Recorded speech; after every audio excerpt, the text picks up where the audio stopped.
Hello and welcome to a new video here on my channel. Today, I present you the story part 2 Twilight War. I hope you enjoy listening to the story as much as I enjoyed making the story and creating the video. So let me not beat around the bush, but start right in. Jackie looks up confused. The sound is that of an engine starting. Jackie picks up his things. Jackie hears fast footsteps approaching. He is just coming out of the corridor when he hears 3 shots, and then a thud. The sound is like a corpse falling to the ground. Anton the muscle man looks at Jackie and tells him to hurry. He spreads his things on his back. He throws a small bundle of something into the room from which Jackie has come. Anton walks down the corridor with Jackie. At the other end of the corridor, a staircase leads down into the cellar. The building has 5 floors, and they are currently in the second one. The steel door is secured with a secret code lock. Jackie gets into the car. The car is large and efficient. The car has 4-wheel drive and is armored. Jackie feels safe for a moment. The Penguin throws a bag into the trunk. He seems nervous. The hum of engines is too high as they drive out of the garage. There are 2 more cars parked next to the building. Jackie gets this otherworldly feeling a few hours after they've disposed of the body. For a moment it seems as if the air itself is trembling. Suddenly the raindrops stop moving. Jackie can hear energy crackling in the air. The Penguin's henchmen get out of the cars and look around in confusion. The raindrops float in the air. The Penguin stretches out his hands towards the floating raindrops. It seems unbelievable to him what is happening. The possibility that this is Twilight is very frightening for him. Jackie doesn't understand why, but he can suddenly sense that this otherworldly feeling is not coming from a person but from the sky itself. Jackie thinks about whether he should tell his colleagues, but then decides against it. When the turtle group has calmed down a little and seen that the raindrops hanging in the air pose no danger, they drive on. Unbeknownst to them, the body of the girl they have just thrown into the river is stirring again. The girl looks up and sees rainbow-colored auroras slowly appearing on the horizon.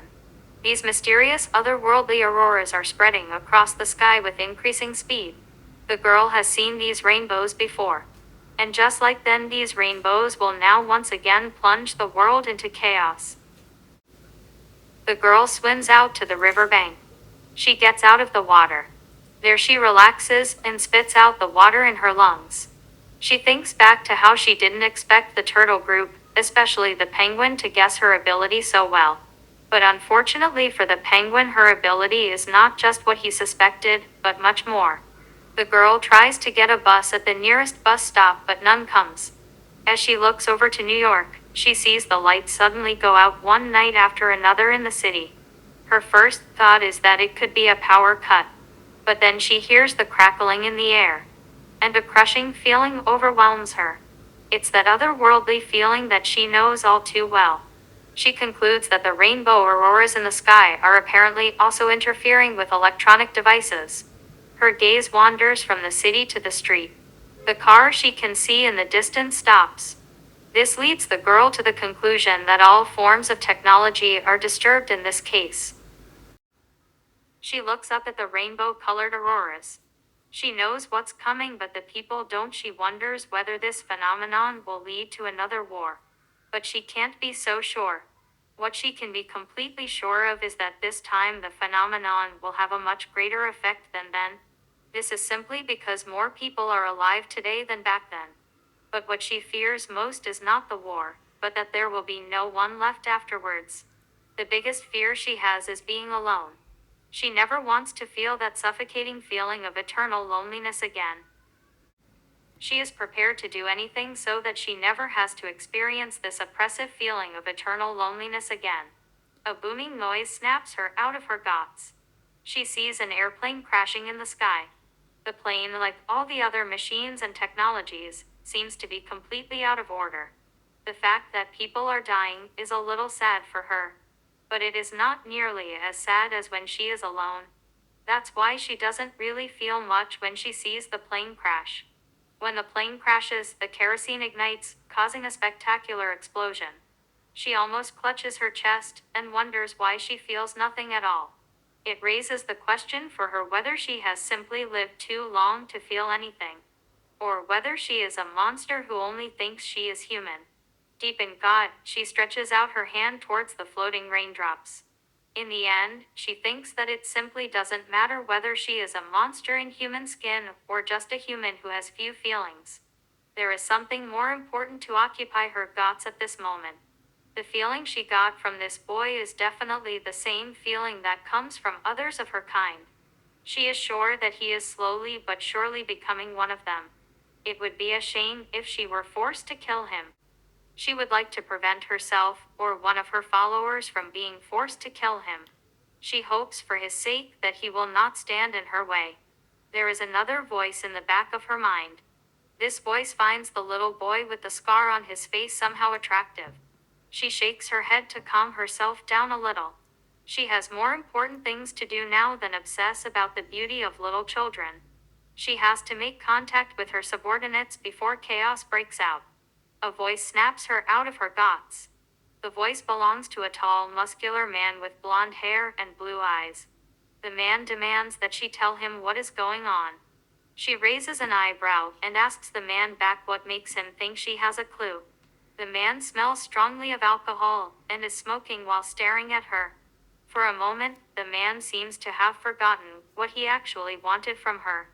Then he complains loudly that he won't make it to the party on time. She takes a quick look at the rainbow-colored auroras in the sky and thinks that being late for a party should be the least of his worries at a time like this. The man is apparently unable to read the situation. He's still complaining about that stupid breakdown of his car. She thinks she still has a few hours before chaos breaks out. It all depends on how the rainbow-colored auroras will behave. The man suddenly becomes very quiet.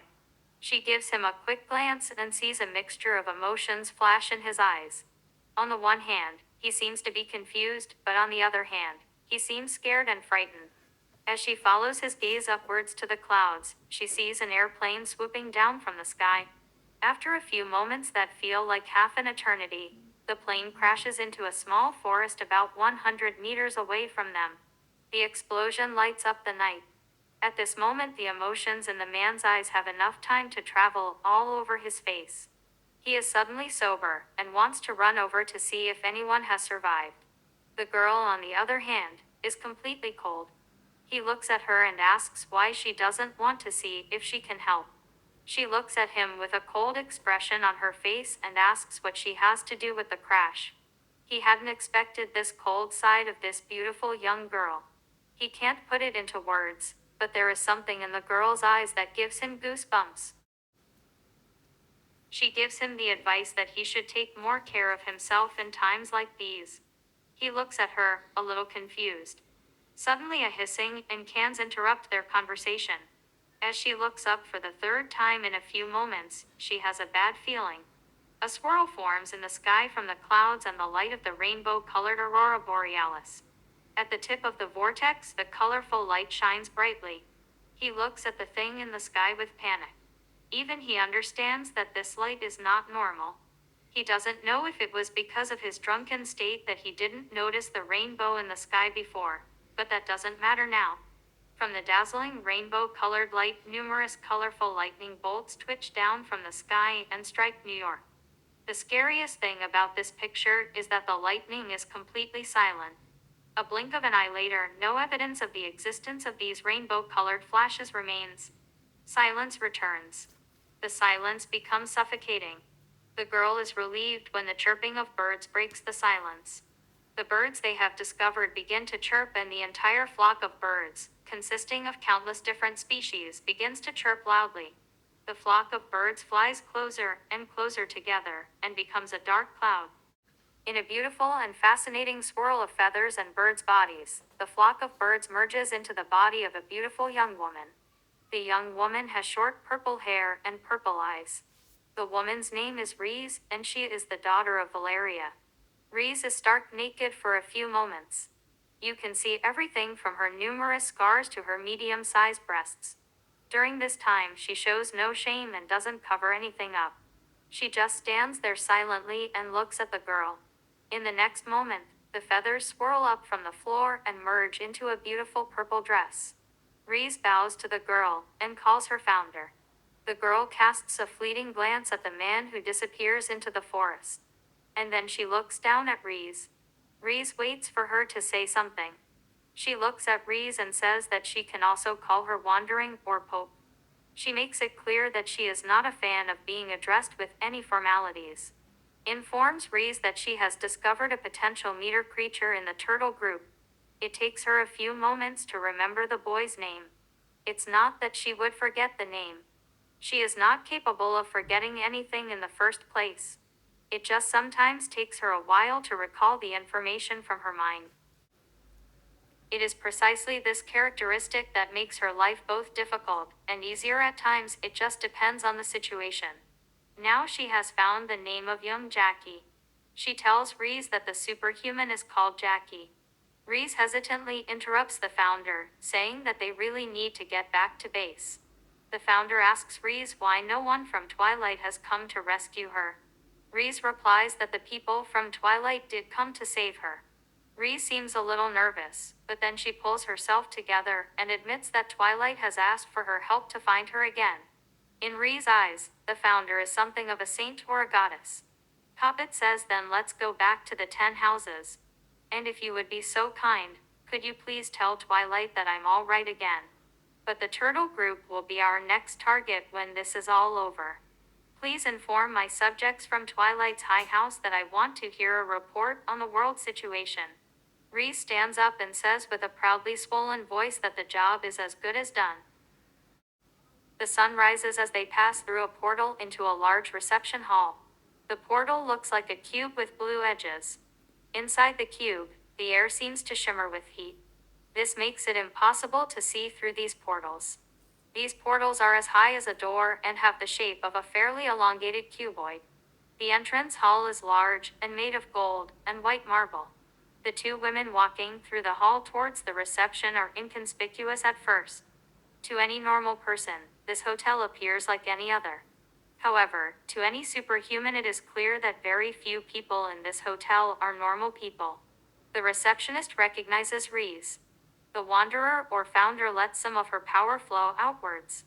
The receptionist immediately recognizes the charisma of the beautiful young girl in front of her. Reese says that they want a room for the time being. The receptionist's heart stops as she realizes that she is standing opposite the founder. She informs the head of the Twilight family as quickly as possible. She speaks into a small cube with red edges.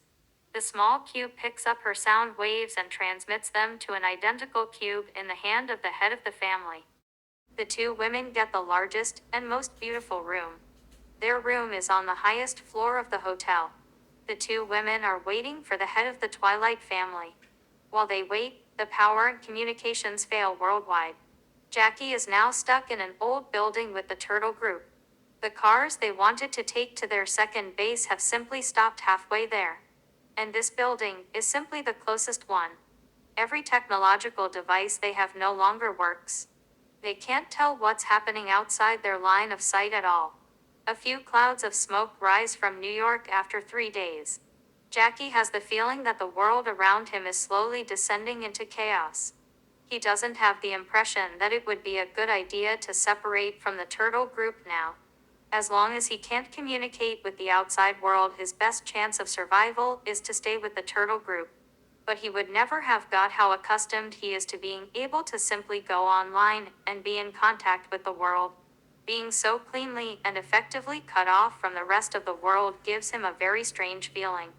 Everything he has become accustomed to over so many years of his life has just completely disappeared in a matter of hours. He now understands that his life has changed completely. Besides the fact that technology no longer works, there is something else that reminds Jackie every day that his world is no longer the same as before. The rainbows that cover the sky are a symbol that everything has changed. But there's also something else paranormal that happens every day. On this day, they are attacked by giant rats. And the day before, purple crystals have randomly grown all over the area. And that's it for my video today. I hope you like it, and leave a like and subscribe. And if you want to help my channel, you can also write your opinion about the story in the comments. I hope you enjoyed it as much as I did. And if you want to go to my latest video which I uploaded, you have to press left. If you want to go to the playlist, you have to press right now. And if you press in the middle of the upper screen, you will get to my YouTube channel where you can see all my stories. And see you next time, and bye.